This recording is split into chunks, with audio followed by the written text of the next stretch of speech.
Hey kids, it's Papa. Are you ready to explore the Bible? All right. Take your Bibles and turn with me to 1 Kings chapter 2. 1 Kings chapter 2.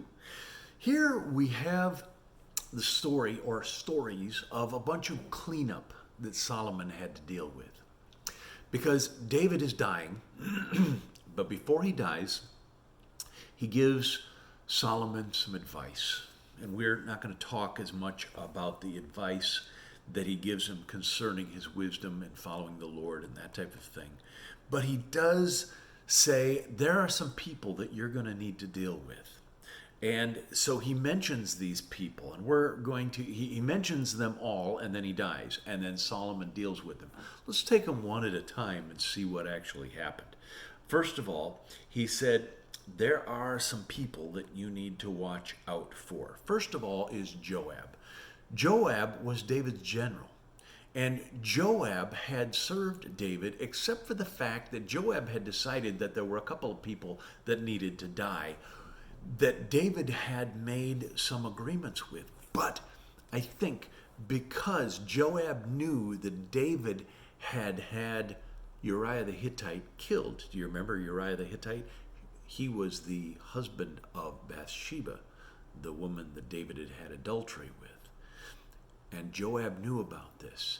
And I think David knew that if he were to demote or to judge Joab, that Joab would go and blab his mouth and that David would be embarrassed and there would be problems. And so he just left Joab in place. But now he's about to die.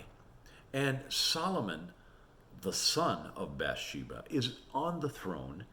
And so he thought, you know what? Joab needs to be dealt with. And so sure enough, we find that Solomon said, okay, I will deal with him. So let's see here. How did you, hang on a second here, jump on down. There it is. So, you see, Joab had turned after, in other words, he had followed Adonijah. When Adonijah had prematurely taken the throne, Joab had followed him. And so, so Solomon said, you know what? Because David had told me this, he needs to die. And so he called and asked Joab to come. Well, Joab realized that he was about to die. And Joab ran to the temple and he grabbed onto, guess what? Yep, the horns of the altar. And he's crying out for mercy. Don't kill me, don't kill me. And so Solomon sent Benaiah, the son of Jehoiada, one of his mighty men, said, go and kill him. Well, he went. And he saw that Joab was hanging on to the horns of the altar. So he comes back to Solomon and he says, what should I do? He's holding on to the horns of the altar. And Solomon wisely said, you know what? That's just a custom or a tradition. That's not God's instructions about holding on to the horns of the altar. That's just a tradition. So kill him.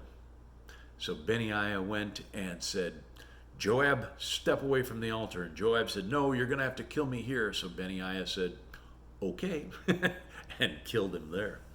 But he wasn't the only one. Adonijah also. Now Solomon had said, I'm going to show mercy to you, and we're going to decide what to do with you based upon what you do, how you behave. Well, Adonijah did something kind of sneaky. He was trying to strengthen his claim to the throne. And so he went and asked for the last woman that had been with David. And Abishag, I think was her name. And so Adonijah went to Bathsheba, Solomon's mother, and said, hey, can I have Abishag to be my wife? And Bathsheba said, well, I don't see a problem with that. And so Bathsheba went and talked to Solomon. And Solomon said, you don't see what he's trying to do here, do you? He's trying to take my throne. He's trying to solidify his claim to the throne. And so, no, he has crossed the line. He has done wrong. And so he went and had Adonijah slain. Now, Adonijah did that to himself, basically. David had also encouraged Solomon to treat one of his men well. Hang on a second here. Where is it? Yeah, in verse 7. 1 Kings chapter 2, verse 7. Now, but show signs. This is what David is saying to Solomon. But show kindness unto Barzillai the Gileadite, and let them be of those that eat at thy tables. For so they came to me when I fled because of Absalom thy brother. And so he said, listen, you need to treat them well. And sure enough, that's exactly what Solomon did. And then there was one more person. Do you remember Shimei? Do you remember what Shimei had done? He had cursed David. When David was being chased out of Jerusalem, he went to the other side of this ravine and he started throwing dirt in the air and screaming curses at David. And they said, well, let us go over there and take his head off. And David said, no, let him scream. Maybe the Lord will show me more mercy. Then they came back in after David had won the victory. And Shimei said, please don't kill me, please don't kill me. And he says, okay, I'm not going to kill you because today is a day of rejoicing. And so I'm not going to kill you. It's all going to depend on you. So David said to his son Absalom, you know what? Don't let his head go down to the grave peacefully. Let it go in violence. And so Solomon remembered that. So he called Shimei and he said, come see me. So Shimei came. And Solomon said, Shimei, you need to build a house here in Jerusalem and stay here, because if you venture outside of Jerusalem, I'm going to have you killed. Okay? And I want to keep an eye on you. So Shimei says, okay, well, good. I get mercy from Solomon as well. So Shimei built a house and he lived there in Jerusalem. But after 3 years, a couple of his servants ran away, and they ran down to the land of the Philistines. And Shimei found out where they were, and he said, well, I'm going to go bring them back.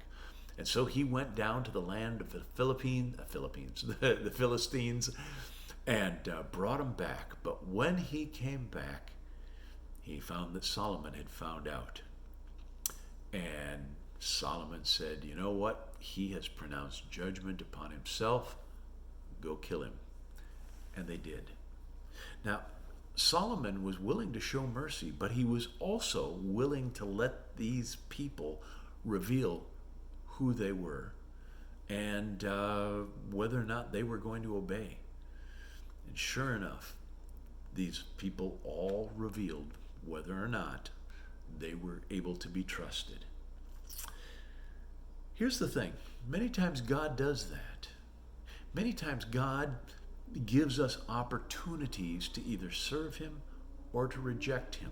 And what we do, you say, but wait a minute, I'm saved. I haven't rejected him. Yes, you're a child of God, but now what are you going to do with that? Are you going to serve God? Are you going to trust God? Are you going to follow his commandments? Or are you going to do whatever you want? Well, listen, there comes a time when God says, okay, I've shown you mercy, but now you have to show me whether or not you are going to be obedient. So when it comes to those times, you know what? You need to just obey God. It is so much easier. If Shimei had just been told what he, if Shimei had done what he was told to do, he wouldn't have been executed. But that was his choice. And in doing so, it cost his life. Anyway, well, that's it for today. Hey, love you guys. Talk to you later.